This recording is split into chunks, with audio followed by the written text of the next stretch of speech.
Mbappé et le PSG, fin de l'histoire. Tu veux être informé de toutes les actualités du foot, et les stars du foot chaque jour? Abonne-toi, c'est parti.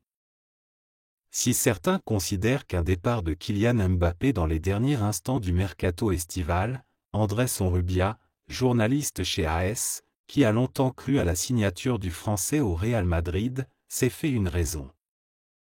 Le mercato estival touche à sa fin.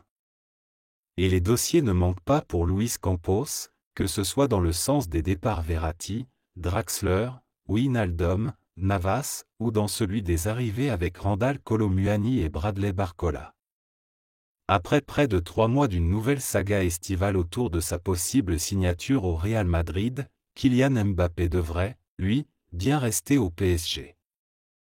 Si son départ a longtemps semblé inévitable, conséquence de son refus de lever l'option sur la 3e année de son contrat signé 1 an plus tôt, la situation autour de l'ancien monégasque s'est apaisée et l'heure est désormais aux négociations autour d'une prolongation.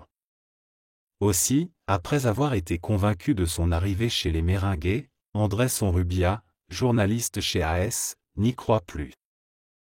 Un calme étrange règne depuis 2 semaines, car il n'y a pas de nouvelles du tout en France. C'est très étrange, car pendant toute la durée du marché, il y avait des nouvelles tous les jours. Il semble que le PSG veuille que rien ne sorte parce qu'il est en négociation avec le joueur, a-t-il ainsi confié lors d'un échange sur Twitter, ajoutant « Je pense qu'il va rester à 99%. » Le spécialiste du Real Madrid laisse donc 1% de chance qu'il aille à Madrid. Parce qu'avec ce feuilleton, il ne faut rien prendre pour acquis, surtout quand on voit qui sont les acteurs, a-t-il pris soin de préciser. Le ton était totalement différent la semaine dernière. Si le PSG signe Kolo Muani et Barcola, ils peuvent envisager de vendre alors Kylian Mbappé si une bonne offre arrive. Le PSG se prépare à un éventuel départ de Mbappé, assurait-il alors. N'hésite pas d'aimer et de t'abonner pour d'autres actualités du foot chaque jour.